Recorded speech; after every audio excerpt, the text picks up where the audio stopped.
Já parou para pensar que só existe cultura com energia? E é por isso que a Petrobras é a maior patrocinadora da cultura brasileira. Se depender da gente, essa energia nunca vai faltar. Programa Petrobras Cultural. Mais energia para a cultura. Petrobras, líder na transição energética justa. O Brasil é a nossa energia.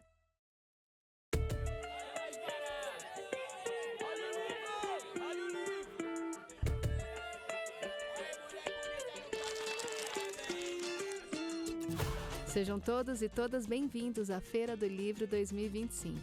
A Feira do Livro é uma realização da Associação 451, da Maré Produções Culturais e do Ministério da Cultura por meio da Lei Rouanet, incentivo a projetos culturais. Apresentador exclusivo Petrobras. Patrocínio Prefeitura de São Paulo e Motiva por meio do seu instituto na categoria Prata, Itaú Unibanco na categoria Bronze. Apoio Instituto Ibirapitanga, Pinheiro Neto Advogados e Enjoei. Parceria institucional Mercado Livre Arena Pacaembu, Museu do Futebol e Secretaria da Cultura, Economia e Indústria Criativas do Estado de São Paulo. Secretaria Municipal de Esportes e Lazer, Secretaria Municipal da Pessoa com Deficiência, Biblioteca Mário de Andrade e Livraria da Travessa. Apoio institucional Embaixada da França no Brasil, Instituto Camões, Instituto Cervantes, Canada Council for the Arts, Acción Cultural Espanhola, Ernesto Tsirunik Advocacia, ETAD, Vagalume, Ecoar, Quiro, Inside by Meliá São Paulo e Genópolis, Bubu Restaurante e Ovo. Parceria de mídia, TV Brasil, Rádio Nacional de São Paulo, Folha de São Paulo, UOL, JCDecO, Revista Piauí e Publish News. Acompanhe a cobertura completa da Feira do Livro 2025 no site da revista 451. Acesse www.451.com.br e também nas nossas redes sociais, @a Feira do Livro. Viva o livro brasileiro!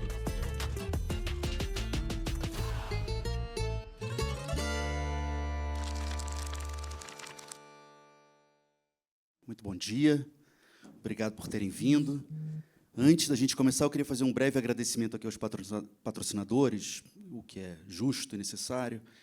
Através da Lei Rouanet de Cultura, do Ministério da Cultura, a Petrobras apresenta a Feira do Livro 2025, que conta com o patrocínio da Prefeitura de São Paulo, da Motiva e do Itaú Unibanco. Agradecemos a todos os patrocinadores desta edição, em especial a Petrobras, por acreditarem, assim como nós, que a cultura move a economia. Obrigado. Obrigado a vocês por terem vindo. A gente está aqui com a Mariana Almeida, economista com doutorado pela USP, diretora executiva da Fundação TID Setúbal. A Fundação TID Setúbal tem como missão fomentar iniciativas que promovam a justiça social e o desenvolvimento sustentável das periferias urbanas, com presença em especial na periferia de São Paulo. E o Pedro Fernando Neri, que é economista, doutor pela UNB, consultor legislativo do Senado, colunista do Estadão, e ele é autor desse livro que está aqui, Extremos, um mapa para entender as desigualdades no Brasil, publicado pela Zahar. Como o tema da nossa mesa, ele tem um recorte histórico, assim, temporal, importante, que é a gente discutir desigualdades no período da redemocratização, né, da década de 80 para cá. E eu acho que eu sou o mais velho do palco aqui. Eu nasci nos anos 70 ainda, mas era garoto nos anos 80. E todos nós vivemos esse processo. Então, eu queria até, para a gente ter a oportunidade de conhecer a Mariana e o Pedro melhor, começar com uma seguinte pergunta. Vocês dois se dedicam, trabalham cotidianamente com o tema da desigualdade. Todo mundo no Brasil se preocupa com desigualdade. Eu imagino que vocês se empenham e têm que pensar sobre isso e tentar lidar com isso todo dia. O que eu queria entender, o que eu queria pedir, é que vocês contassem um pouquinho da trajetória de vocês, da vida, digamos, acadêmica, profissional, e em que momento dessa trajetória vocês descobriram o tema da desigualdade ou passaram a se dedicar com mais intensidade ao tema da desigualdade e por quê?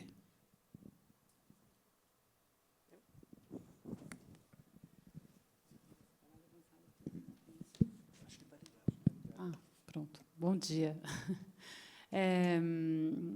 Pergunta difícil, né? Recuperar exatamente aquele momento em que vira uma preocupação a desigualdade. Eu sou nascida em São Paulo, em 82, então no comecinho dos anos 80. E minha família, minha família era classe média, e eu assisti meu pai nos anos 80 enriquecer, né, aquele clássico novo rico, né, que São Paulo gosta de classificar, porque não é rico, é um novo rico, porque tem as camadas de privilégio que se trabalham, e no mercado financeiro. Então, foi um momento também onde você estava reorganizando o mercado financeiro no Brasil, e aí quem estava bem posicionado ali tinha um espaço prioritário para crescer, né? E aí se distanciar também do resto da família, porque daí vocês vão vendo as diferenças dentro da família e dentro e obviamente com o resto do Brasil. Então os níveis de desigualdade foram aparecendo. Eu nunca consegui identificar o que me fez, quando que surgiu a dúvida, mas eu vejo esse assistir da mudança social, entendendo as camadas sociais a partir um pouco dessa vivência na infância, que veio ao mesmo tempo junto com um não interesse na minha família, não tinha nada muito forte por política, nem por, enfim, o debate político, o debate acadêmico não era presente na minha casa. E eu, aos poucos, fui achando isso muito estranho. Como assim?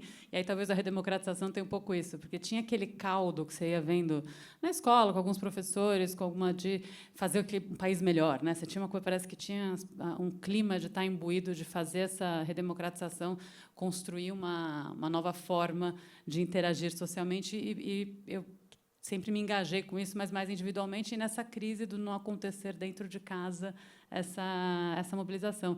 Eu fui de projeto social, eu fiz projeto social desde com 14, 15 anos, eu ia daí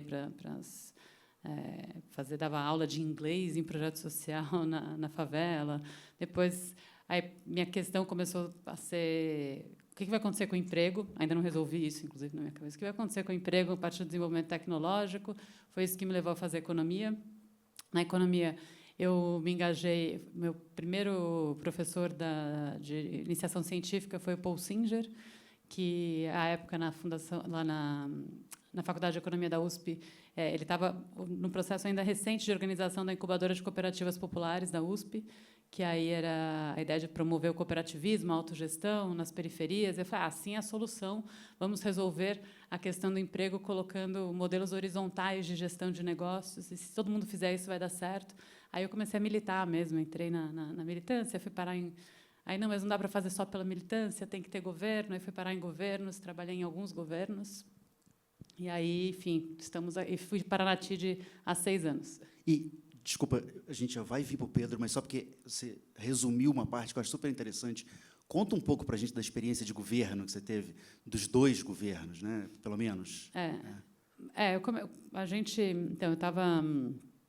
Eu vivia o início dos anos 2000, que era quando eu estava no começo da faculdade, foi aquele momento onde eu falo o momento Fórum Social Mundial também, que era um outro mundo é possível, que eu acho que quem estava pegando um pouco a onda dessa redemocratização, aquela ideia de uma coisa muito incrível acontecendo.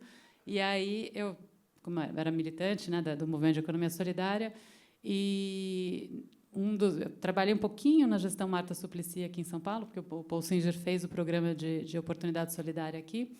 Mas depois eu conheci um ministro da Venezuela, que era ministro da Economia Popular na Venezuela, que estava na época do governo Chávez, um pouquinho depois do golpe lá, da tentativa de golpe, e estavam implementando políticas de gestão gestão mais horizontais, tentando estimular a produção na Venezuela. E aí ele me chamou para ir para lá, eu fui para lá, trabalhei na Venezuela, no governo venezuelano, por um pouco mais de 2 anos.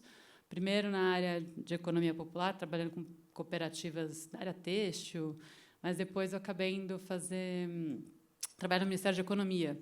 E aí eu trabalhava com economia agrícola, e era assim, vamos fomentar a alimentação aqui no país, a produção de alimentos. Inventem políticas. E acho que o que eu brinquei é que eu inventei todas as políticas que deram errado possíveis assim, nessa área lá. A gente fez controle de preço, controle de vários tipos de subsídios diferenciados, controle de importação, e tentando bater de frente com todas as forças maiores também de produção de mercado mesmo, que a gente não conseguia simplesmente fazer a cultura da produção agrícola pegar num país de uma hora para outra em 2 anos. Produz aí, vamos fazer agora ter uma cultura de produtores agrícolas em 2 anos. Não deu. E aí depois eu voltei para o Brasil. Senti que tinha, até pela quantidade de... Eu era bem nova e faltava conteúdo. Voltei para fazer mestrado também. Fiz mestrado de economia depois aqui. Militei de novo, entrei em partido, fui candidata, tal, e depois entrei no governo, fiz na gestão Haddad aqui em São Paulo. Aí eu fui coordenadora de planejamento, me especializei daí na área mais de planejamento e orçamento. E é isso. Excelente. Você, Pedro, como que foi mudando sua visão de desigualdade e se aproximando ou se distanciando desse tema? Legal, Rafa. Legal a experiência que a Mari contou. Eu acho que todo mundo que é economista no Brasil vai lidar com esse tema de uma forma ou de outra, né? Eu fiquei pensando aqui até os colegas do mercado financeiro, como existe uma preocupação com o déficit do governo, os programas com que o governo gasta o seu dinheiro, tratam disso de alguma forma, né? Nem que seja às vezes com estereótipos, o pessoal do Bolsa Família, isso, aquilo, mas eu acho que a desigualdade é um tema que está presente como um todo na nossa profissão no Brasil. Do ponto de vista pessoal, acho que eu me interesso pelo tema um pouco por formação. Acho que, como algumas pessoas que cresci em escola católica e tinha uma educação católica muito forte, e por mais que em vários momentos da vida você possa se distanciar da sua fé ou não, você tem a formação da doutrina social da Igreja, mais recentemente ali o pontificado do Francisco, etc., que incitava muito a olhar para os... porque ele chamava de descartados, né? Mas também tem acho que uma outra questão pessoal aí, que é de formação familiar também. Minha família, eu sou brasiliense, minha família veio do norte do Brasil. Como outras famílias de Brasília que vieram do norte e nordeste, Brasília representou uma espécie de ascensão, né, para a classe média ou classe média alta. Mas meus pais eram médicos da rede pública, então você não podia reclamar muito em casa, porque senão eles te falavam: olha, vou te levar ali no hospital de base para você ver o garotinho que está órfão ou a pessoa que está sofrendo e não tem tratamento, a gente não consegue dar, enfim.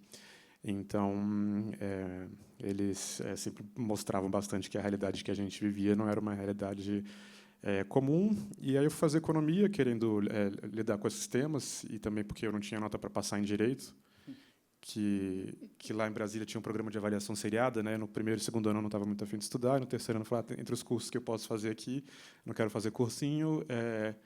Economia era low hanging fruit, assim, no curso tinha uma nota boa, não exigia uma nota muito alta para entrar. E foi um match muito bom, porque é uma profissão que dá para discutir essas coisas e falar mal de quem fez direito.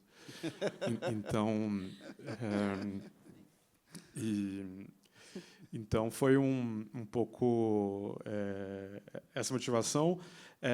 Eu acho que o que muda ao longo do tempo não é tanto se você se preocupa mais ou menos com esse tema, mas a forma com que você vê, né? Eu acho que para um país como o nosso, a gente pode... Acho que a gente vai discutir muito isso aqui essa manhã, ver o copo meio cheio ou o copo meio vazio, né? O livro é um livro de copo meio vazio, mostrando todas as injustiças que existem, as realidades, os personagens de um país ainda muito injusto, desigual, sofrido. Mas se a gente faz essa análise de o que aconteceu nos últimos 40 anos, dá para a gente ver muita coisa que melhorou, né? E eu acho que isso é interessante porque... e acho que, na verdade, é fundamental fazer essa discussão, porque quando a gente fala de redemocratização, defesa da Constituição, a gente fala muito de democracia como uma coisa a ser defendida de uma forma abstrata, fala de direitos, liberdade de expressão, e a parte econômica ficou um pouco relegada, né? Acho que tem uma visão que é talvez mais dominante na opinião pública, que é uma visão mais associada à Constituição e à redemocratização como forças que trouxeram uma certa estagnação para o Brasil. Antes a gente crescia, depois não, o país está estagnado, é a social-democracia.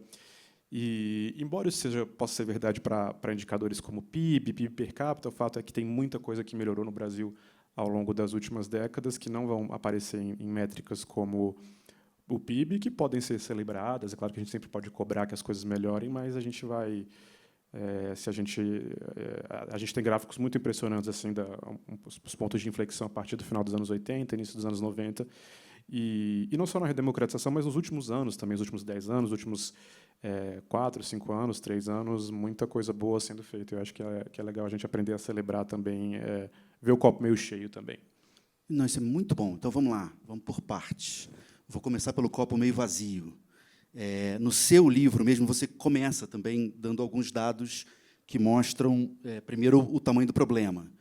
E tem esses dados que me impressionaram muito, por exemplo, que se você analisa a desigualdade do ponto de vista da repartição da renda entre 1% mais rico e o 99% mais pobre, o resto, né, todo o resto da população, o Brasil é o 5º país mais desigual do mundo. Quer dizer, na frente dele, quer dizer, como mais desiguais, você tem, acho que, 3 nações africanas e uma do Oriente Médio, né? Lugares muito desiguais, e o Brasil extremamente desigual. Depois, essa ideia de que o Brasil sintetiza a desigualdade mundial. Quer dizer, nossos ricos são tão ricos quanto os muito ricos do primeiro mundo, e os nossos miseráveis são tão pobres quanto a imagem mais caricata da pobreza no mundo, mais assustadora da pobreza no mundo. E também o fato de que o 1% mais rico tem se apropriado da renda total de maneira mais ou menos relativamente estável desde a redemocratização.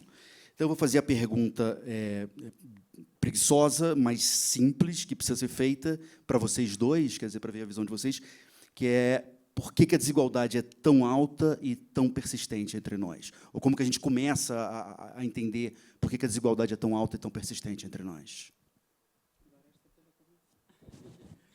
É verdade. Então, o copo meio vazio são essas medidas de concentração de renda. Tem várias medidas em que a gente reduziu desigualdade nas últimas décadas, né?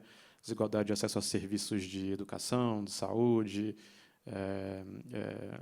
Tem algumas coisas que não são tratadas como desigualdade, mas são medidas de desigualdade, né? Redução do analfabetismo é uma forma de redução da desigualdade, né? Desigualdade entre quem sabe ler e quem não sabe ler. Redução da pobreza é uma forma de redução da desigualdade, né? Desigualdade entre quem tem acesso aos bens mais básicos e quem não tem. Mas, de fato, a concentração de renda na elite não mudou, não tem mudado nos últimos anos. O Sérgio Gobetti postou recentemente também as estimativas dele. E não à toa é uma pauta muito importante do atual governo, principalmente focalizada ali pelo ministro Fernando Haddad, né? Isso é uma grande inflexão, uma grande novidade em relação aos governos anteriores do presidente Lula, da presidente Dilma, em que essa questão de concentração no topo não era... É claro que a gente não conhecia tão bem esses dados ainda, mas não era uma questão importante, né? O próprio presidente Lula falava, ali no período em que ele esteve na oposição: olha, nunca os banqueiros ganharam tanto dinheiro, nunca os empresários ganharam tanto dinheiro, nunca os fazendeiros ganharam tanto dinheiro. E é verdade que a concentração no topo não caiu. Então, por isso que tem toda essa agenda aí de taxar imposto de renda, taxar aplicações financeiras e diminuir um pouquinho a concentração de renda no topo. E aí você está perguntando por que é tão difícil, né? O que a gente sabe um pouco dessa comparação histórica é o trabalho do Pedro Ferreira de Souza, né, que ditaduras concentram um pouquinho mais a renda no Brasil, democracias aliviam, mas não conseguem reverter, períodos democráticos aliviam, mas não conseguem reverter totalmente a concentração que ocorre nos períodos autoritários. Então, uma explicação também preguiçosa nesse sentido seria: falta mais tempo para a democracia conseguir resolver os problemas. E eu acho que tem alguma coisa aí, sim, porque a gente vê muita coisa melhorando por conta do debate democrático, né? Você vê, se a gente pensar como essa agenda de taxação dos mais ricos, de concentração de renda, foi encampada pelo atual governo, por parte do Congresso, da sociedade, a partir de descobertas da academia que não são muito antigas, é coisa de 10 anos, foi relativamente rápido, né? Então, teve pesquisadores, servidores públicos que foram entendendo melhor o problema, e isso rapidamente chegou no debate público, né? A própria ampliação fantástica que a gente teve do Bolsa Família nos últimos anos, né? A gente tinha um orçamento de algo como 35 bilhões de reais para o Bolsa Família antes da pandemia, e hoje ele é 160, 170 bilhões. E tudo bem, é uma expansão que pode sempre ser discutida, né? Mas que é uma expansão muito vigorosa que aconteceu em boa parte no governo do presidente Jair Bolsonaro, que historicamente era contra o benefício, falava coisas até no limite do machismo e do racismo sobre e da xenofobia sobre os beneficiários do programa. Então, a democracia forçou ali... na verdade, é até interessante que uma das reuniões que vazaram sobre questão de questionar os resultados das eleições, em junho de 2022, ele falava para os ministros, se a gente... ele falava os números lá do Bolsa Família, que se chamava Auxílio Brasil naquele momento, do aumento que ele tinha dado, e ele falava, se a gente não ganhar com X pontos de diferença é porque houve fraude. Então, ele tinha na cabeça dele que, na democracia, para eu ganhar esse pessoal aí, eu tenho que dar benefício para eles. Então, é um pouco... acho que, com um período de tempo longo, talvez a democracia possa... talvez aos trancos e barrancos, ou aos pouquinhos, de uma forma que nos parece invisível, mas acho que ela pode, sim, ter resultados melhores do que a gente normalmente pensa. Esse eu tenho fazendo um exercício de otimismo, acho que é possível pensar assim. Acho que tentando trazer um outro tema que você trata também bastante no livro, que é a questão, talvez, territorial da reprodução das desigualdades, né? De como você vai criando, além da desigualdade de renda, pensada aí por esse aspecto que você estava colocando.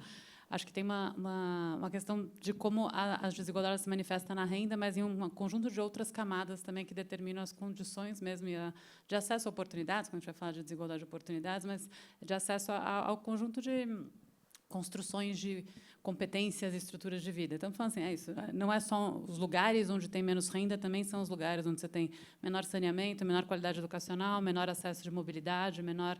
Então, você tem um conjunto de aspectos que o poder público, ainda mesmo pós-redemocratização, tem dificuldade de lidar com os territórios enquanto unidade de organização e planejamento, né, de que a vida acontece ali de uma maneira específica e não só pelos vetores setoriais. Então, isso é uma coisa que a gente trabalha na Fundação Tite Setúbal. A dificuldade de você pegar um território periférico e transformar as condições de vida naquela periferia. Né? De onde vem essa dificuldade? Porque é sempre muito parcialmente. A lógica do poder público ela está estruturada também por setores. Então, você faz uma ótima escola. Você tem as soluções, né? Vamos solucionar vou criar uma solução para a educação. E aí você tem uma escola modelo que você coloca ali no espaço e espera que funcione com o tempo, porque tem essa aposta no tempo, né? O tempo vai resolver. Só que a criança frequenta pouco, porque continua sendo, como você também cita, as crianças morrem de diarreia, né? Por falta de saneamento básico, ou não vai na escola, ainda que não chegue, mas tem menos dias letivos e não tem um espaço na casa para estudar, e não tem. Então, essa dificuldade de articular projetos de ação pública que não sejam só entregas de soluções vetoriais, mas um conjunto mesmo que transforme o acesso às oportunidades de vida, acho que é algo que também tem a dificuldade, que é a forma de fazer mesmo a política. E aí, só acrescentando, o copo meio cheio, o otimismo é o tempo, mas acho que até pensando um pouquinho na dificuldade que a gente tem visto agora da aprovação do governo, por exemplo, né? Você diz assim, pô, é isso, melhorou, a renda está melhor, né? Por que não tem aprovação?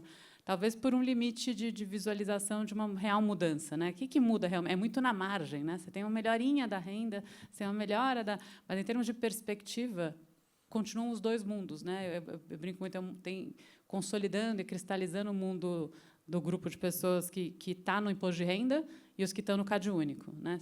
Você tem esses dois mundos, e isso a gente tem dificuldade ainda de lidar e pensar num ambiente de cidadania coletiva. Eu acho que talvez seja para pensar por que as desigualdades são tão difíceis, tem um mito fundador aqui no Brasil, que é realmente o mundo dos privilégios, né? Você constrói a economia, você constrói o governo com o desejo de atingir determinados privilégios. Isso ainda está muito arraigado, né? Então, o debate do Bolsa Família, que a gente como fazer outros tipos, como mudar a fundo o papel fiscal, né? Porque estou falando do debate do Bolsa Família, falando como se eu tivesse falado aqui, mas não, é do livro, na parte que eu estava falando, que é você não tem como fechar as contas se algumas pessoas não deixarem de abrir mão de alguns dos privilégios, né? E privilégios que a gente se acostuma, cristaliza, e aí perder fica difícil, né? Então, o desconto de imposto de renda, por exemplo, né? Tudo que a gente tem de isenção. Eu sempre faço a conta, eu tenho 2 filhos, e o que eu gasto com eles, que eu tenho de isenção via escola e gastos de saúde, é mais do que o Bolsa Família. Eu ganho mais do que o Bolsa Família por mês do governo brasileiro do que mamãe. Só que eu não venho com o estigma de ganhar o Bolsa Família. Eu estou ali tranquila. E se vierem mudar a lei para tirar, eu vou ficar chateada, né? Porque é isso, poxa. Então, tem essas cristalizações de privilégio que eu acho que são anteriores e uma dificuldade técnica mesmo de enxergar daí, então, os territórios, todos eles, como unidades de transformação e encarar isso mais de maneira integrada e entendendo que tem que ter essa mudança aí de olhar. É muito bom, quer dizer, só separando, você falou mais ou menos de duas coisas. Uma é essa questão dos privilégios e do modo como a gente organiza os tributos, o orçamento, a gente vai chegar lá, e isso é super importante. Mas você falou de uma outra coisa antes, só eu vou tentar fazer uma síntese, ver se faz sentido. Quer dizer, uma das explicações para a persistência da desigualdade no Brasil é que a pobreza ela é determinada por tantas dimensões diferentes ao mesmo tempo que é muito difícil superar esses vários obstáculos que são postos ao mesmo tempo. Então, você dá um pouco mais de renda, mas o cara continua morando longe ou tem escola ruim. Aí você dá a escola, mas a renda é baixa. É um pouco isso, né? O avião, muita coisa deu errada para o avião cair, o avião está caindo, mas não adianta você consertar uma coisa separada da outra. Esse conceito de que a pobreza é um aspecto, tem um aspecto multidimensional na determinação da pobreza, ele tem crescido. Isso também faz você pensar em outras formas de analisar, inclusive as variáveis sociais, que não sejam exclusivamente renda. Isso está posto, mas eu acho que ele não tem um rebote específico do pensar a máquina pública para isso. Então, você vai pensando em como eu redefino o cálculo da medida, mas a máquina pública continua trabalhando de maneira segmentada e pensando ela própria em dar respostas para cada um dos temas isoladamente, sem entender como é que eu imagino uma construção. Estou pensando nos territórios, né, onde, inclusive, tem a mais participação de quem está nos territórios em relação a isso. Né? Como é que eu escuto e coordeno projetos de desenvolvimento locais a partir de uma outra lógica, de multidimensional. Porque a intersetorialidade não é dada, né, no poder público. Aliás, eu tenho muitas histórias de casos, né, onde as secretarias não se conversam, não sabem do que está acontecendo. Então, apesar de você ter o diagnóstico de que a pobreza é um fator multidimensionada, você não tem um agente público capaz de atuar frente a essa multidimensionalidade. E, quando tenta via soma. Né? Então, eu somo algumas coisas, ao invés de entender que é mais do que só somar, tem uma integração que depende, talvez, de uma outra relação mesmo com a sociedade civil local e com a população local. E tem algum lugar, algum governo, algum movimento que vá nessa direção aí, dessa solução, de coordenar coisas? Ou, se você fosse uma ditadura benevolente, o que você faria para fazer funcionar do jeito que você acha que tem que ser para poder corrigir a desigualdade? Você tem algumas iniciativas, né, de trabalho com territórios um pouquinho, mas ainda eu acho que eu não conheço nenhum que seja muito central, uma nova forma efetiva de fazer via governos. Mas se eu fosse ditadura benevolente, é isso, né? Talvez exatamente uma aposta mais radical em outros modelos de governança no fazer público, da implementação também da política pública. E aí eu não tenho resposta, porque eu não acho que é um projeto, eu acho que são processos. Né? É construir formas de fazer a política pública alterando, porque você não vai resolver, a gente também tem uma certa ansiedade. Né? Então, eu quero resolver em 4 anos. Consigo não, porque o governo, né, vamos resolver em 4, o que você entrega. E, assim, você vai numa periferia que tem tem muita possibilidade, mas tem muita carência. Você não vai, uma obra de drenagem para resolver um problema de alagamento não faz em 4 anos. Né? Nem começa o projeto. Tá? Então, como é que você faz isso? É criar processos. Então, estimular que a política pública possa ser feita a partir de... O que a gente faz aqui em São Paulo, por exemplo, onde a Fundação Tite Setúbal atua, a partir de planos de bairro, planejamentos locais, e organizar a população para saber quais são as prioridades do local, organizar um plano de longo prazo. Então, a população local tem um plano lá para 10 anos de intenções naquela região, dar a possibilidade de, né, conversar e estruturar a linguagem pública para a população, porque ela não é uma coisa é saber. Eu sei que o meu problema A é alagamento, B é saúde, C eu posso falar isso, mas o quê? Como é que eu resolvo o alagamento? E aí a população, em geral, não tem a linguagem do poder público, quer saber qual que é o projeto básico para fazer uma licitação, quanto tempo demora. Então, a gente tem trabalhado nesse território com ter o plano, organizar essa linguagem do fazer público e a saber que vai demorar, então a população local vai demandando a partir do momento em que tem abertura, governo a governo. Agora não é papel fazer drenagem, mas esse governo está interessado em mexer em coisa de educação, então a gente vai e pega educação, a gente vai e pega saúde, vai articulando. Eu acho que é colocar possibilidade de mais gente fazer o público, fazer a coisa pública, a partir de quem tem interesse nisso, que são quem mora lá, mas é isso, redimensionando a atividade mesmo. Talvez dar um exemplo também. Claro. Nesse território tem um grupo de mulheres que se formou na pandemia, são mulheres que se autodenominam guardiãs do território, né? São mulheres que começaram olhando quem que tinha, pessoas acamadas que não tinham acesso a álcool gel, que estavam com problema também mesmo de alimentação, e elas resolveram se unir na pandemia e começaram a cuidar de cada um dos bairros, e por isso elas se chamaram de guardiãs, porque elas ficavam fazendo esse monitoramento. E aí acabou a pandemia, elas falaram: a gente gosta de ser guardiã do bairro, isso me faz bem. E elas seguem sendo guardiãs, então elas estruturaram um grupo, são 200 mulheres nesse bairro, que tem mais ou menos 18 mil pessoas, e elas fazem a ponte entre quem é mais de altíssima vulnerabilidade com o poder público. Então, elas acham quem que precisa ir num CRAS, quem olha, não está conseguindo lá, essa família aqui está com problema de acesso à creche, e vão se apoiando e trabalhando nessa ponta aí do como é que o poder público chega, porque ele não chega nesse nível de capilaridade. E, para elas, tem feito muito bem isso. Elas também ficam satisfeitas de fazer a coisa pública, de participar nisso. Então, eu acho que olhar essas experiências, dar conta de fazer com que elas se multipliquem e possam existir, seria uma coisa que eu faria enquanto ditadora. Excelente. E a outra parte da sua resposta, que diz respeito a tributos, impostos e o orçamento, eu acho isso das coisas mais interessantes, mais legais, assim, que para mim foi uma descoberta, que me pareceu uma coisa relativamente recente, vocês devem ter intimidade comigo com isso, para mim foi novidade e é muito interessante. Tem um pedaço do seu livro que você diz o seguinte: nosso capitalismo não é particularmente ruim na distribuição de renda. É ruim, mas não é particularmente ruim. O Estado é que não o corrige suficientemente.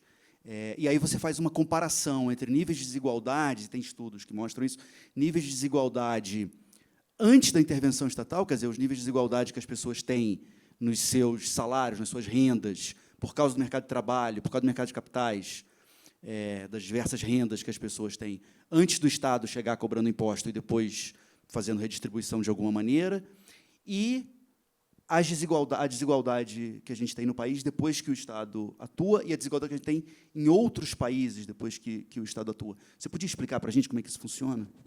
Legal. Esse é um tema bem legal, né? Existe um certo chavão, assim, como a gente fala no Brasil, o Estado aumenta a desigualdade, o Estado causa a desigualdade. E por essa evidência, por exemplo, que é de um trabalho da professora Rosane Siqueira, da Universidade Federal de Pernambuco, isso não é bem verdade. No Brasil, o Estado reduz desigualdade, falando de desigualdade de renda, mas a frustração é que reduz pouco, né? Reduz menos do que vários outros países desenvolvidos, reduz mais do que alguns vizinhos nossos, como o Chile e o México. Só que acho que a grande decepção aqui é que, ao contrário do que o Chile e o México, o Brasil tem uma carga tributária bem mais alta em relação a países emergentes. Então, a gente transita no orçamento público de todas as esferas algo como 33%, 34% do PIB e reduz um pouquinho a desigualdade, né? Então, tem margem para fazer muito mais. Tem a discussão sobre taxar mais os mais ricos e reduzir a taxação dos mais pobres. Tem o debate sobre reduzir super salários no serviço público e gastar mais com Bolsa Família, enfim. E o que eu acho que o Cariello trouxe que é interessante é que, quando a gente faz essa comparação com outros países, a gente aprende que, em vários países que a gente consideraria países bem igualitários, o resultado da economia, o resultado do capitalismo, seria uma sociedade bastante desigual, mas é a atuação do Estado que vem deixar esse país mais justo, né? Então, você pensa França, Finlândia, são países que o índice de Gini seria bem alto quando a gente considera salários do mercado de trabalho, lucros, aluguéis, etc. Mas a grande diferença é que eles viram esses países que a gente olha com curiosidade, porque o Estado derruba a desigualdade, taxando bem os mais ricos e redistribuindo bem para os mais pobres. Então, a gente tem aí um conjunto de agendas que vai... muita coisa foi feita nos últimos anos, né? Tem a ver com reforma da Previdência, tem a ver um pouco com reforma administrativa, ampliação do Bolsa Família, tem a ver com reforma tributária, tanto para reduzir a carga dos mais pobres quanto para ampliar dos mais ricos. E existe um grande número de experiências internacionais que a gente pode olhar, né? Não é tão a gente não tem que reinventar a roda, mas o que eu acho que é o tema mais intrigante, que eu acho que não é um tema que o livro avança e que todo mundo que tiver curiosidade pode se dedicar a pensar, pensar como é que a gente vende isso, né? A Mari estava falando sobre o caso dela no imposto de renda, né? ela fez o cálculo que a dedução, o cashback, digamos assim, dela no imposto de renda é superior ao que uma família pobre recebe no Bolsa Família. Lá em casa, a gente tem também a dedução do imposto de renda, e como é servidor federal, minha esposa também, a gente tem o auxílio pré-escolar, o auxílio creche. Então, a gente não ganha Bolsa Família, a gente ganha 2 Bolsas Famílias, o do imposto de renda e o do serviço público.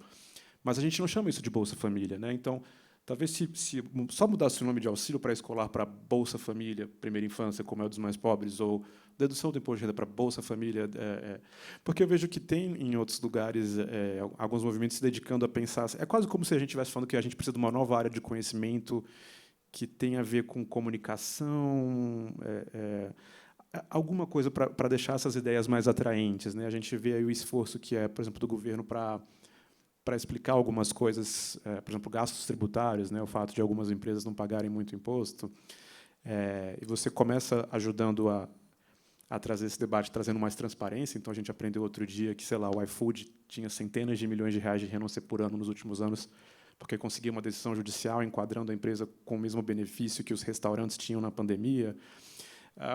E você pensa, pô, isso não parece fazer sentido. Ou o Felipe Neto e a Virgínia ganhando isenção também do programa de eventos, mas, espera aí, eles fazem eventos? Ah, não, eles são influencers digitais, eles têm uma agência de talentos digital, e a agência de influências tem que ter isonomia com a agência o pessoal que agencia cantores para um evento, que tem, por causa da pandemia, que não podia ter evento por causa do distanciamento. Aí você fala, espera, a gente precisa trazer isso para o público e discutir isso de uma forma que seja interessante. Então, eu acho que tem alguma coisa aí da forma como que a gente traz essa informação que a gente precisa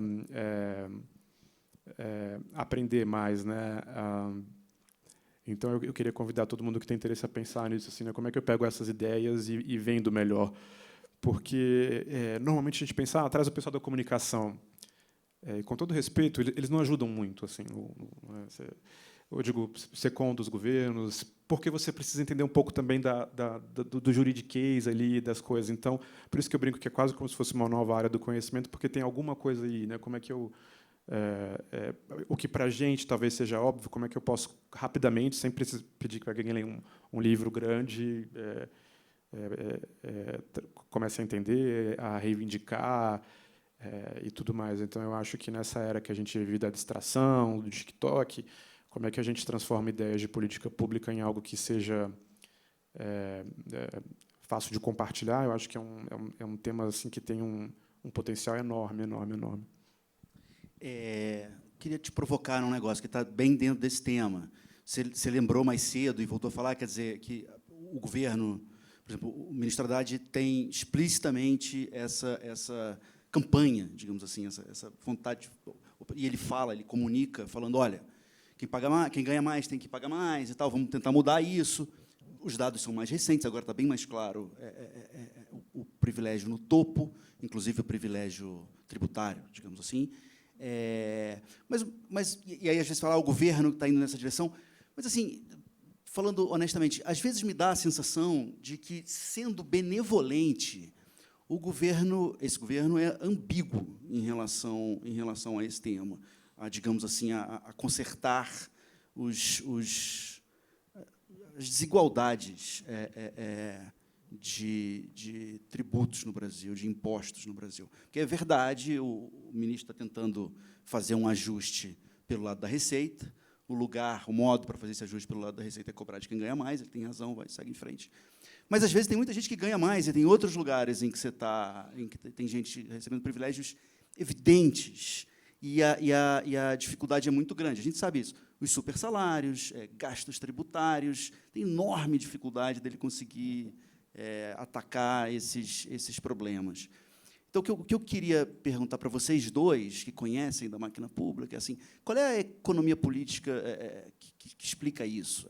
Primeiro, se você concorda que tem essa dificuldade do governo, tem uma certa ambiguidade, pelo menos, que avança num ponto, mas tem dificuldade de encampar isso realmente, sei lá, o presidente da República, os ministros encamparem essa campanha, essa vontade do ministro Haddad.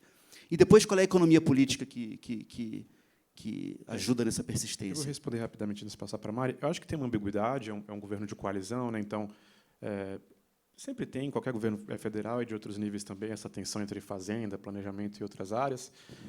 E acho que essa ambiguidade se manifesta mais nele falar muito em controlar renúncias, mas, ao mesmo tempo, o próprio governo dá renúncia para esse ou outro setor, por conta de uma demanda setorial, de um ou outro ministério. Então, é verdade que existe ambiguidade. Em relação à economia política, eu acho que isso é um pouco mistificado. Assim, existe, talvez, um excesso de ceticismo em relação à capacidade do debate público e à capacidade de boas ideias. Assim, acho que a imprensa alimenta um pouco isso também, uma ideia de que é tudo muito difícil no Congresso, ou que os lobbies e os grupos de interesse vão travar. E eu acho que existe... A gente vê no Brasil nos últimos anos, né? Poxa, a gente conseguiu fazer a reforma tributária, a gente conseguiu fazer a reforma da Previdência. Eu acho que, assim, que pessoas no lugar certo, insistindo, sendo chatas, dando a cara a tapa, virando meme, como o ministro Tachad, eu acho que isso tem um papel. Então, assim, eu acho que as barreiras não são tão intransponíveis quanto parecem. É claro que não é fácil, não cai do céu, mas eu acho que, de novo, fazendo esse exercício de otimismo, eu acho que, quando a gente persiste, eu acho que as coisas em algum grau funcionam, né? Se não via Congresso, às vezes com decisão judicial ou alguma outra coisa. Então, eu acho que a força dos grupos de interesse é uma coisa um pouco... claro que existe, mas eu acho que se coloca de uma forma meio exagerada, né? Acho que eu já vi, assim, boas ideias dando certo porque alguém mostrou os argumentos e quem tinha poder de decisão falou: legal, tá bom. Sabe? Então, acho que a sua experiência também deve ser assim. Algumas coisas magicamente dão certo. Você falou, só isso? Não. Só insistir, desculpa, Marino, só insistir. Você acha que, de forma geral, o interesse difuso prevalece sobre os grupos de interesse no Brasil? Não sempre, mas acho que pode ser. Sabe? Então, acho que... Mas também eu tenho um viés aí, porque eu trabalho no Congresso. Se eu não acreditar nisso, o que eu estou fazendo aqui, né? Então, assim, eu escrevo coluna no jornal para quê, sabe? Assim, então, Mas pelo menos você está dizendo que o interesse difuso às vezes tem mais ganha, presença e sim, poder do que a gente em geral concede. Sim, acho que manifestação é mais importante do que as pessoas acham. Subir hashtag é mais importante do que as pessoas acham. Eu acho que sim. Não sei se a Mari compartilha dessa ideia, assim que. Eu estava aqui pensando que normalmente eu sou otimista de uma mesa, mas está difícil ser mais otimista que você. Assim, você está indo. Bom, não, essa questão talvez um hashtag importa. Acho que você está dizendo também um pouco que, com a narrativa certa, com os constrangimentos, se você consegue meio que vender uma ideia de uma maneira que ela fique, enfim, que ela se imponha de uma maneira que a racionalidade, isso passa apesar dos grupos de interesse, né? Por isso você estava falando antes da gente ir além dos comunicadores atuais. Eu também estou preocupada que você falou mal dos advogados, dos comunicadores, a gente vai ficar um pouco sozinho enquanto economistas, mas eu acho que sim, mas eu acho que tem algumas coisas muito... Em alguns casos é mais difícil de passar, e tem sei lá, as limitações que aí não são ditas. Por que você não cria a ideia certa, a fala certa? Porque tem tem coisa que realmente não anda. E aí, mas eu me pergunto por quê. No teu livro você fala de alguns projetos de lei em relação a pensar, por exemplo, o trabalho com a infância, né? E aí especificamente o benefício universal infantil, por exemplo. O benefício universal infantil está em 1000 lugares. Eu não sei como amarrar, se é uma questão de comunicação, né? Porque é isso. É um benefício que tem vários cases nos países mais desenvolvidos que explicam que é importante você beneficiar a criança. Então, a criança ser o beneficiário específico de uma transferência de renda. Isso facilita enormemente toda a burocracia, porque não tem os limites da coisa de como é que você sai de um Bolsa Família, por exemplo. Não, você não sai porque é universal. Mas aqui não pega, parece absurdo, né? Parece que vai beneficiar a criança rica, que já é beneficiada, como a gente estava falando. Mas não pega. Então, por que não pega? É só porque não querem? Assim, eu tenho dificuldade de entender se é só uma racionalidade que falta, e acho que isso do olhar acaba, não sei, sendo um pouco também ingênuo, de alguma medida. E aí, só fazendo uma ponte... Você falou do governo, se ele está ou não está com essa agenda colocada. Minha sensação é que tem um problema... a agenda da receita que o ministro Haddad está tentando trabalhar ali, ela é mais explicitamente nesse sentido, mas do lado da despesa, você não tem uma frente tentando reorganizar e defender os aspectos de despesa, que são outras lógicas, num ambiente que é um ambiente de muita... eu acho que falta muita confiança na capacidade de gastar bem do governo, né? E eu acho que essa desconfiança ela existe porque não tem um trabalho de como você realmente se coloca garantindo que você gasta bem. E aí, por exemplo, a tensão entre o Ministério da Fazenda e o Planejamento nem existe, porque o planejamento não se coloca, por exemplo, com propostas à frente aí de vamos reformular a estrutura de despesas e organizar os benefícios, por exemplo, vamos bancar um benefício universal infantil, tirando de outros lugares, né, outras despesas, como é que eu faço essa proposta? Então, é tudo meio quebrado, né? Você não tem uma proposta que encare um problema de alguma maneira que se permita essa atuação mais consistente, assim, mais que vá no problema. Para mim parece conversa assim, toda vez que vai só pela receita, fala, é porque querem taxar mais. E ainda que você queira taxar melhor, que eu acho que é por onde vai, assim, você quer taxar melhor, você quer reduzir a desigualdade, tá, mas taxar mais. E a despesa? Como é que você olha? Né? Como é que você... E aí, só para não ficar só no Ministério do Planejamento, eu acho que o próprio presidente Lula e a Casa Civil continuam vendo a despesa social naquela fação, trazer benefício sempre vetorial. Então, é o pé de meia, é o Bolsa Família, são várias bolsas picadas. Você não tem uma visão integrada de como é que o Estado age, por exemplo. Seria mais efetivo, no conjunto da obra, você dar um benefício universal e depois trabalhar algumas focalizações específicas para outros problemas. Mas como organizar a transferência de renda com uma visão de governo de transferência de renda, já que se acumulou toda essa experiência e agora tem esse tamanho no orçamento, porque antes era muito pequeno, né? Tem um tamanho grande. Então, seria um pouco por esse lado, menos harmonioso dentro do governo. Excelente. E, para voltar no outro tema, só na questão lá da interferência da função redistributiva do Estado, eu sei que a gente não tem para o município dados tão bons quanto os que a gente tem para a federação, assim, de como que você, ao arrecadar impostos, como que se arrecada e como que você redistribui. Mas você teria uma impressão, do ponto de vista até geográfico, como que se dá a intervenção dos nossos governos municipais do ponto de vista redistributivo? É bom, não é? De modo geral, mesmo sem ter os dados muito específicos. Eu costumo... Bom, primeira vez, faltam dados intramunicipais. Se for pensar o município vai gastar. Ele sabe onde ele gasta? Muito pouco. Né? Os municípios eles não têm muitos dados organizados por unidade territorial. Se eu quiser ter uma focalização para reduzir desigualdades dentro do município, né? Falta informação.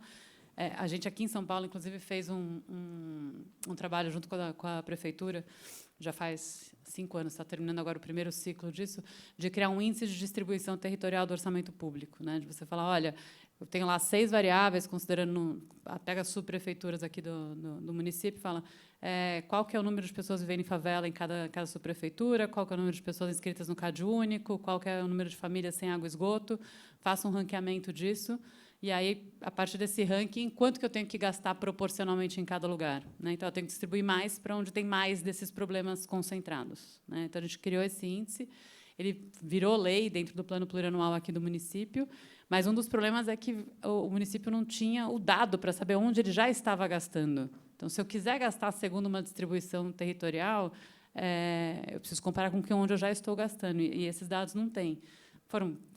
Têm sido desenvolvidos, é um processo, de novo, né? Vai se criando uma forma de incentivar a geração da informação com esse interesse, né, para poder reduzir a desigualdade urbana. Mas, ainda assim, são camadas e mais camadas. A gente fez alguns estudos sobre isso, só para dar um exemplo de como a desigualdade se reproduz mais silenciosamente. Assim. No caso da educação, por exemplo, se a gente pegar o gasto com educação aqui em São Paulo e nos salários dos professores, né, os professores mais bem pagos trabalham todos nas regiões mais centrais. Então, se eu pegar o volume de gastos de folha nas regiões mais centrais e por escola, então, o gasto per capita em pessoal nas escolas que já têm maiores rendas, são maiores. Né? E eu gasto menos com professor na região onde tem menor renda. Enfim, aí você vai ver qual que é a causalidade. Né? Mas ou seja, você tem uma... Isso porque o professor prefere, daí, conforme ele vai tendo possibilidade. Ele faz um curso. O que acontece? É uma carreira. Você fala, mas é uma carreira. Como é que você pode pagar de forma desigual? Mas é que os professores que têm mais acesso a fazer uma pós-graduação ou vai fazer enfim, ele vai subindo na carreira, vai tendo mais condições, ele vai migrando para as escolas. Quanto melhor a condição dele, maior a migração para as áreas centrais e para as escolas que já são melhor colocadas também. E aí eu tenho as crianças que estão entrando nessas escolas que já vêm numa situação melhor, tendo um acesso com mais renda. Então, o município ele poderia, porque ele que tem a capilaridade para fazer uma distribuição, mas precisa dar um salto aí em termos de informação e intencionalidade. Tem que ser intencional. Se você não intenciona fazer a distribuição, ela não acontece. Obviamente, também a gente fez todo esse cruzamento também com raça, né? Obviamente, as escolas com maior concentração de pessoas negras são as escolas que têm menor gasto público per capita também. Então, de novo, as várias camadas da desigualdade, elas se reproduzindo mais de maneira silenciosa. E, Mariana, uma ignorância minha. O município de São Paulo, em particular, mas e eu sei que são diferentes as respostas, e os municípios em geral, eles têm orçamento, assim, porque as intervenções que a gente está falando para melhorar a pobreza, a desigualdade, assim, melhorar a moradia, melhorar transporte, melhorar a educação, creche para caramba, é tudo muito caro. Os municípios têm orçamento para fazer essa intervenção para melhorar a desigualdade? São Paulo tem, os outros têm? Essa discussão do mais ou menos orçamento, eu sempre acho ela meio perigosa, assim, né? Eu acho difícil afirmar que não tem, porque você não tem um bom controle do gasto orçamentário para você saber se daria para gastar melhor, né? Assim, via de regra, tem um aperto, principalmente para investimento. Com a máquina atual que está posta, você não tem. E, aliás, os municípios se tornaram grandes captadores de recursos de emenda, né? Hoje, agora é engraçado porque até os municípios começaram a produzir, na linha da comunicação, tem as cartilhas. Eles vão para as assembleias ou para o Congresso com uma cartilha de projetos para ver se algum parlamentar compra, né, o projeto para investir. Mas, enfim, o município mas um ponto importante é que eu acho que ele não tem capacidade instalada técnica também. Isso, né? Você não tem uma estrutura de gestão orçamentária do ponto de vista de pessoal também, de carreira e de organização de práticas mesmo bem estabelecidas nos municípios. Quem faz o orçamento, eu brinco que é o pessoal em geral tem as coordenadorias de administração e finanças dos municípios, que eu falo, é aquele cara que ninguém vê, assim, ninguém está nem aí para ele, assim, ele tá só executando, não ganha prêmio, não entra, ele fica e não tem técnica específica, e a gente não tem estrutura também federal pautada na organização de estruturar mesmo conhecimento, monitoramento, avaliação de gasto público, né? Então, você não tem as informações são difusas, você faz o que tem que fazer pela lei de responsabilidade fiscal, que é focada em fechar a meta. Muito ou pouco, a qualidade não entra praticamente. Eu não tenho métrica de monitoramento de qualidade do gasto e eu não tenho estruturas que estejam construindo isso para chegar nos municípios. Então, falta dinheiro? Talvez, acho que dá para dizer que falta para alguns aspectos, mas você poderia reformular. Está cheio de fundo criado em um monte de lugar que fica com dinheiro empossado também, que você não usa para uma coisa ou outra. Então, assim, não sei se dá para partir do pressuposto só de que falta. Falta uma reorganização e aí entender a partir dela como que você poderia fazer fluir melhor o recurso. Perfeito. Antes de continuar, eu só queria fazer um aviso. Se vocês quiserem fazer perguntas, acho que dá para fazer perguntas por escrito. E o papel está lá atrás, só vocês levantarem a mão que vai chegar até vocês um papelzinho para vocês poderem, e aí eles vão trazer para a gente aqui, quando faltarem uns 20, 15 minutos para terminar. E aí eu quero ir para um outro tema, que é ainda a desigualdade, e no livro do Pedro, e que me entusiasma, porque eu acho que você tem uma coisa muito interessante, que é coragem de ir pensando, assim, sem aderir aos discursos e tal. E que é isso, o primeiro que você faz o mapa da desigualdade, o primeiro capítulo e o primeiro lugar que você foca é uma região de São Paulo, né, uma sub-região, Pinheiros, que é o bairro de Pinheiros mais outras áreas em volta, é a Faria Lima, é a região rica da cidade. E depois você vai, no segundo capítulo, para o lugar que, segundo a Firjan, é o lugar de menor desenvolvimento humano do Brasil, né, que é Ipixuna, que é um município no Amazonas. Eu queria primeiro fazer uma coisa mais assim, porque você foi repórter nesse negócio, eu gostei da coisa de repórter, porque uma coisa que eu mais gosto de fazer como repórter é ir para o interior do Brasil, para o fundão e tal. Queria só que você contasse primeiro, antes da gente entrar na discussão de Ipixuna e da Amazônia, ou já entrando, se quiser, contar como é que você fez essa discussão, como é que você bolou essa ideia, que é uma ideia de comunicação, de como apresentar o problema, e como é que foi essa descoberta de Ipixuna e de ir para Ipixuna? Você descobre uma personagem. Conta para a gente um pouco como é que você achou que era legal ir para lá. Legal. Eu acho que tinha assim, uma inquietação de ser servidor público em Brasília, né, e falar e tratar de lugares que você não conhece pessoalmente. Tinha também um contexto de pandemia, de isolamento, né, de se imaginar depois viajando. E tinha meu editor, que não gostava de nenhuma das ideias que eu mandava ele está ali, de livro. Basicamente, ele falava... assim, ele me encorajava, se a gente quer falar com um público maior, de não economistas, o que a gente pode pensar de alguma coisa interessante. E tinha saído há pouco tempo um livro chamado Extreme Economies, que não é um livro sobre desigualdade, mas é um livro em que um economista inglês, da The Economist, vai para alguns lugares do planeta e tal. Eu pensei, eu acho que eu até brinquei na introdução que aí veio a ideia de fazer um turismo de planilhas, né? Pegar o bairro em que se vive mais, o bairro em que se vive menos, o lugar com maior qualidade de vida, o lugar com pior qualidade de vida, a cidade que tem mais aposentado, a cidade que tem mais Bolsa Família, e aparecia Ipixuna, e, na verdade, depois que saiu o livro, recentemente a Firjan atualizou o índice, e Ipixuna ainda é o pior lugar do Brasil. E aí teve... a gente fica feliz quando vê essas coisas, tipo assim, não desatualizou, não precisa mudar essa parte, né? Embora triste também, Exato, claro. exato. Ruim para Ipixuna. É péssimo para Ipixuna. E é um lugar bem isolado, e, na verdade, é reflexo ou é um exemplo de vários outros municípios, não só no estado do Amazonas, mas Acre e outros que são geograficamente muito isolados e muito pobres, né? Eu acho que eu até escolhi um pouco colocar esse capítulo no início, assim, porque a gente está muito acostumado a discutir pobreza do Nordeste no Brasil. A gente tem muitas referências culturais sobre isso, né? Todos os livros maravilhosos que a gente tem, filmes sobre o sertão, mas a gente não fala tanto da pobreza amazônica, que nos números é bem parecida, na verdade, né? É claro que você não tem ali o problema da água, que é muito marcante, mas se pensar em pobreza monetária ou extrema pobreza monetária, você tem os mesmos indicadores no Norte e, ao mesmo tempo, um eleitorado em vários estados que não vota mais em partidos de esquerda, não tem votado mais em partidos de esquerda,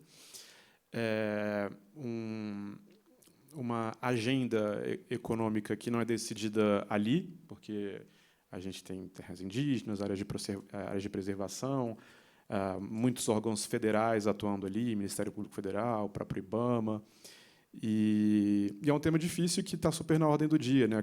Quando a gente viu recentemente a ministra Marina Silva tendo embates no Senado com parlamentares, eram parlamentares dos estados do Norte, né?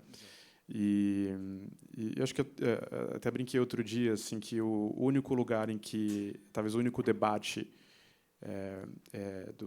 talvez no progressismo em que a gente não exige lugar de fala é o debate ambiental no Brasil, né? Assim, são pessoas como a gente em lugares como esse dizendo como a gente acha que deve ser a Amazônia e às vezes trazendo alguma liderança que pense igual a gente, mas se a gente for ver resultados eleitorais em muitos lugares, a gente tem, sei lá, Roraima, um percentual da população que votou mais no Bolsonaro do que Santa Catarina, né? Então, eu acho que tem uma questão aí de como é que a gente concilia o imperativo de preservar a floresta com alternativas que sejam viáveis e efetivas de desenvolvimento econômico que precisa ser feito e não é nem um pouco fácil, assim, né? Porque você tem asfalta BR ou não asfalta BR, vai vir grileiro e madeireiro, porém tem todo tipo de escassez de produtos ali, custo de vida alto, energia é cara.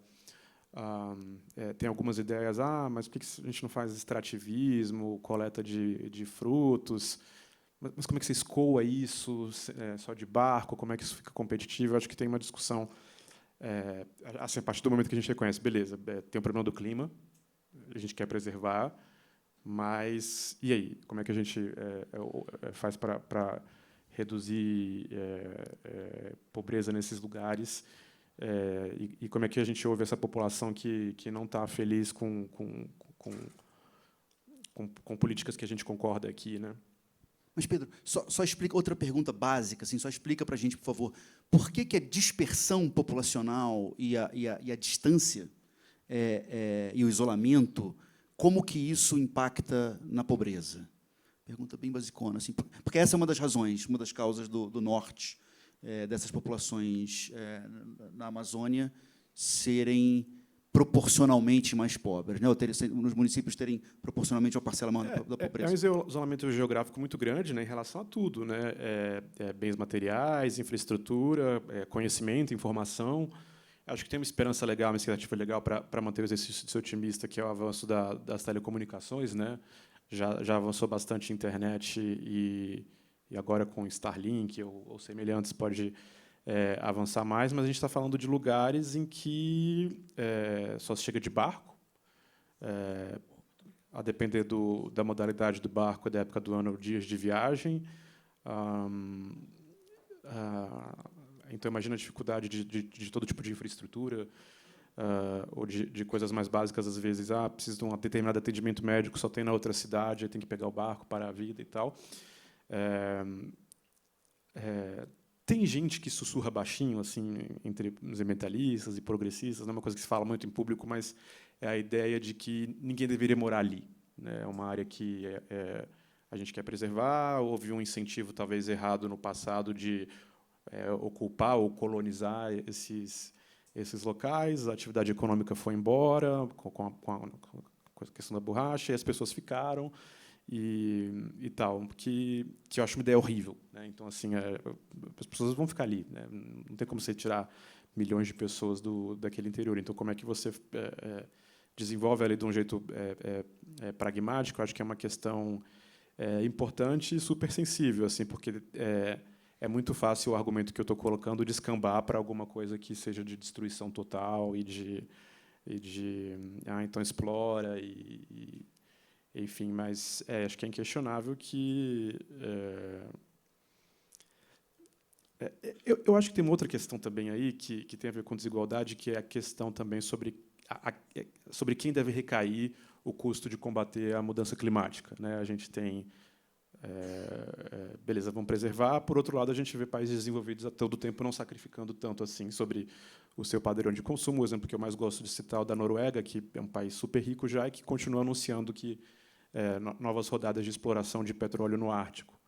Então, faz sentido eu deixar a nossa população muito pobre por questões de clima, enquanto países que, em tese, deveriam estar fazendo o dever de casa não estão. Acho que é uma discussão delicada, mas que precisa ser feita, porque, se não for isso, o que a gente pode fazer é basicamente transferência de renda, né? Talvez maiores para esses lugares para compensar diferenças de custo de vida, e talvez alguma coisa moderna baseada em internet, algum tipo de educação à distância, formar, não sei, boas profissões, enfermeiros, alguma coisa assim. Mas acho que o fundamental é se livrar do discurso fácil de dizer tem que preservar, é só eles cuidarem da floresta, bioeconomia, turismo. Até turismo é difícil, né? Eu vi outro dia que liberaram, já que você gosta de ir para o interior, né, o turismo ali no Pico da Neblina, no Amazonas, mas é uma trilha que dura 2 semanas. E eu compartilhei isso com um amigo, e ele falou: eu tenho um casal de amigos que acabou de ir no Monte Roraima, e eles quase morreram porque teve uma enchente no caminho e demora 7 dias, 8 dias. Então, assim, até turismo é difícil de escalar, né? Então, como é que a gente adota um discurso de um pouco mais de desenvolvimento sem, sei lá, ter, sei lá, um cassino Yanomami daqui a pouco? Não é isso que eu estou falando, sabe? Mas, assim, como é que a gente chega nesse ponto de equilíbrio? Eu acho que é uma discussão que a gente não está fazendo, assim. Mariana, você tem alguma impressão desse capítulo?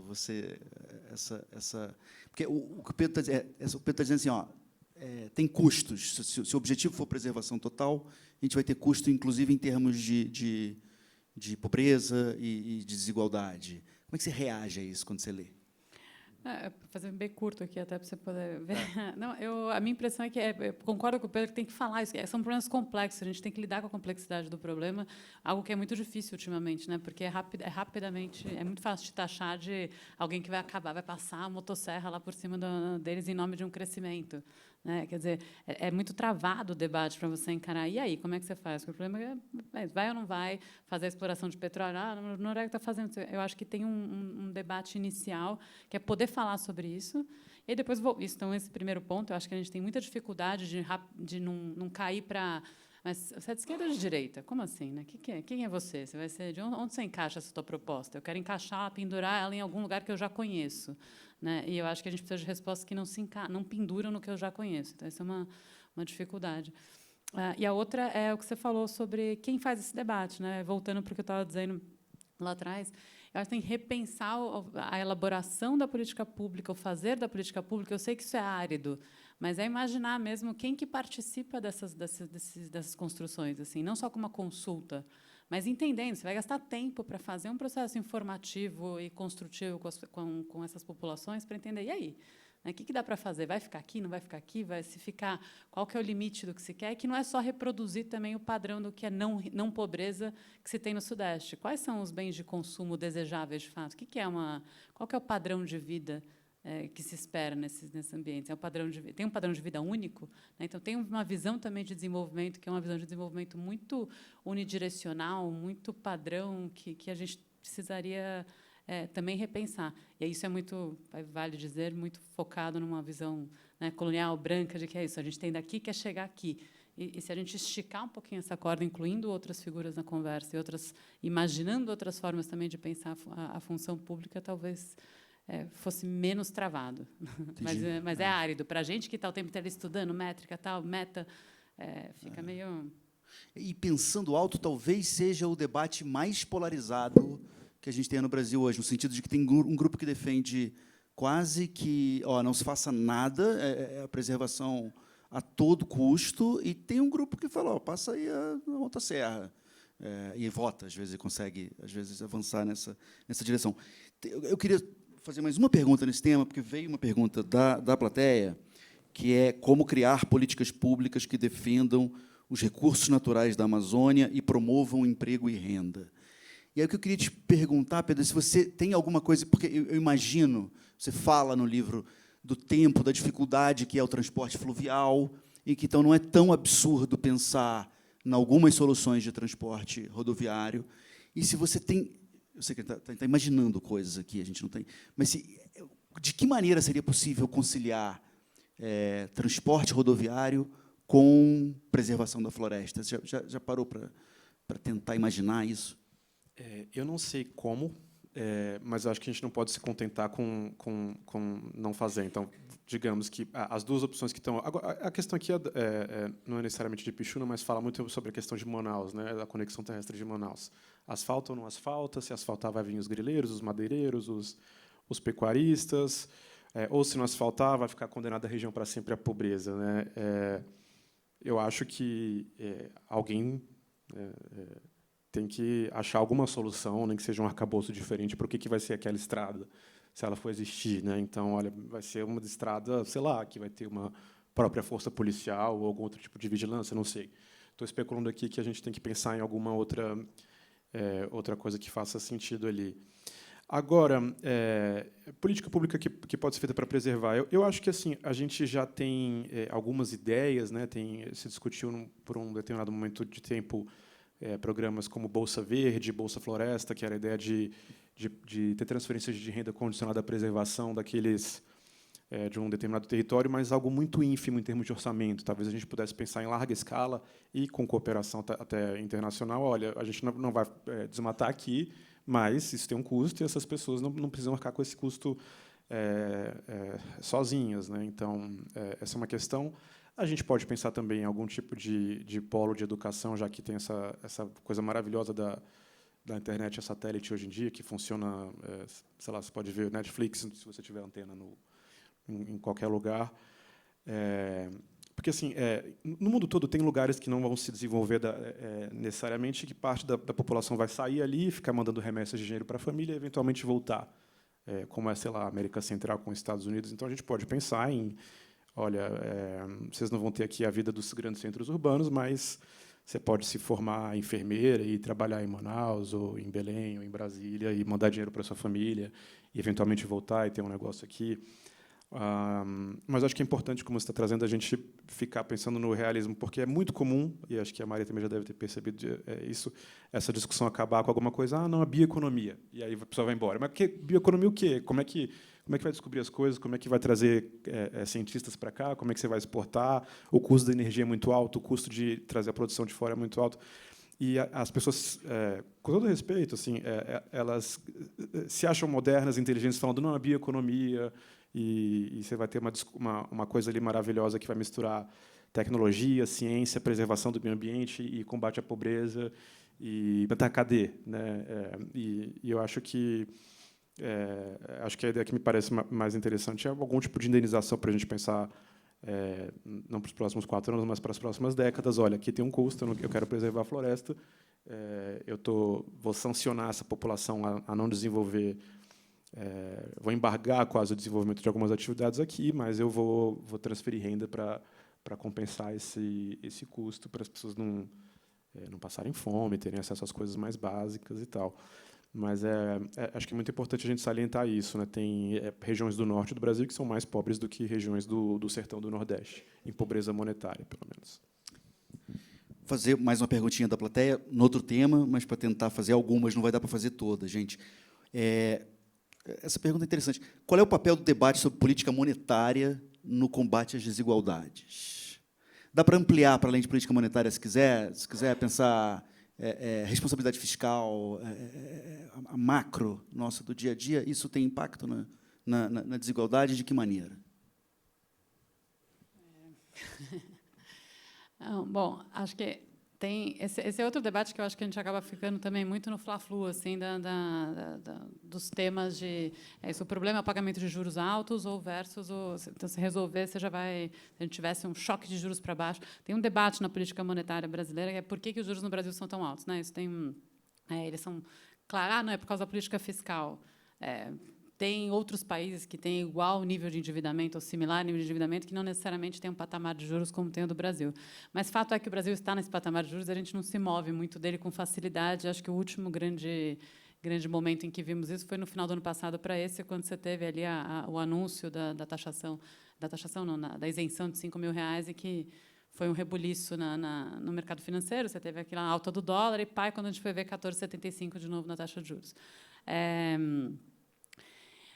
Para mim, o raiz, sendo um pouco repetitiva, obviamente tem impacto nas desigualdades, porque você está falando do conjunto da capacidade do Estado de poder atuar e de poder atuar em relação, inclusive, a fazer políticas de maior transferência ou de maior reorganização da sua estrutura. Mas aí é quem que vem primeiro? Eu consigo mudar primeiro a política monetária para daí conseguir fazer o gasto, ou eu preciso qualificar o gasto público para poder mexer na política monetária? Eu acho que a gente está um pouco nesse zigue-zague aqui do Tostines, né, na política brasileira. Então, tem o grupo que fala, não, baixa os juros, e aí, aí magicamente, na hora que você fizer isso, se a gente segurar o mercado financeiro, né, não vai acontecer nada, aí sobra dinheiro e o poder público vai saber fazer um ótimo gasto que vai reduzir desigualdades. Acho que não tem confiança que isso vai acontecer, né? Não necessariamente uma sobra agora via. Primeiro que não, né, a hipótese de que não tem reação no mercado financeiro, ela é um desejo, né? Porque fato é, e aí pode ser por mais mau caratismo, porque são as regras de mercado, e cada um pode justificar, tem várias explicações, mas fato é que a gente tem uma economia extremamente sensível à política monetária e à política fiscal. É o que vivemos. Mas, se ela é sensível, o que está, de fato, na mão para poder reagir a essa política? E eu acho que a construção... Existe um caminho ainda de construção de confiança pela qualificação da despesa e demonstrando também as intenções. E não é para cortar a despesa, porque daí é onde o papo não é corte, mas é uma requalificação, uma reorganização somada na despesa e no modelo de arrecadação, que aí eu acho que traz para uma coisa mais concreta e que talvez você consiga ir criando novos pactos para tentar baixar. Né? Tem impacto, eu acho que é um custo muito alto. Às vezes eu brinco, eu também dou aula de finanças públicas, né? Eu brinco com os meus alunos, o duro de falar de orçamento e finanças é porque no Brasil se discute política fiscal na padaria, né? Que é um negócio assim, né? Mas não vai atingir o superávit, meu Deus, a meta, o superávit zero. Eu falei, gente, que cada um sabe exatamente do efeito de menos 0,5%, né? Menos 0,5% no déficit. Mas ficou muito tenso esse debate. Existe um fiscalismo exacerbado que puxa para uma questão da política monetária também. Mas é isso, tem como lidar com... Acho que também ficou muito travado, criados em times, e acho que o caminho meio pragmático de fazer a proposta vamos encarar por outros lados e ver o que acontece puxando para baixo. Daí. Acho muito legal o que a Mari falou, reconhecendo que também, muitas vezes, nesse debate a gente não sabe, e eu acho que esse debate, especificamente em relação à política monetária, a gente realmente não sabe. Né? Assim, tem o pessoal do MAD, da USP, que tem feito um trabalho super legal, soltou, acho que há uns 2 anos, um estudo vendo quem sofria mais em termos de emprego com aumentos da Selic. e era, na estimativa deles, o homem negro por conta de ser por conta de setores como construção civil. Então, a ideia é que os juros afetam muito o investimento, construção civil e empregos. Porém, esse estudo não olhou a questão que é mais conhecida, que é o impacto na inflação, né? Então, qual é o saldo? No fim das contas, depende. Você imagina que como a inflação é terrível para as famílias mais pobres, você imagina que o governo elevou muito os juros e conseguiu controlar a inflação. Isso foi bom para a sua família? Depende, eu fui demitido ou não fui demitido, né? Sou eu que deixei de ter meu emprego ou não?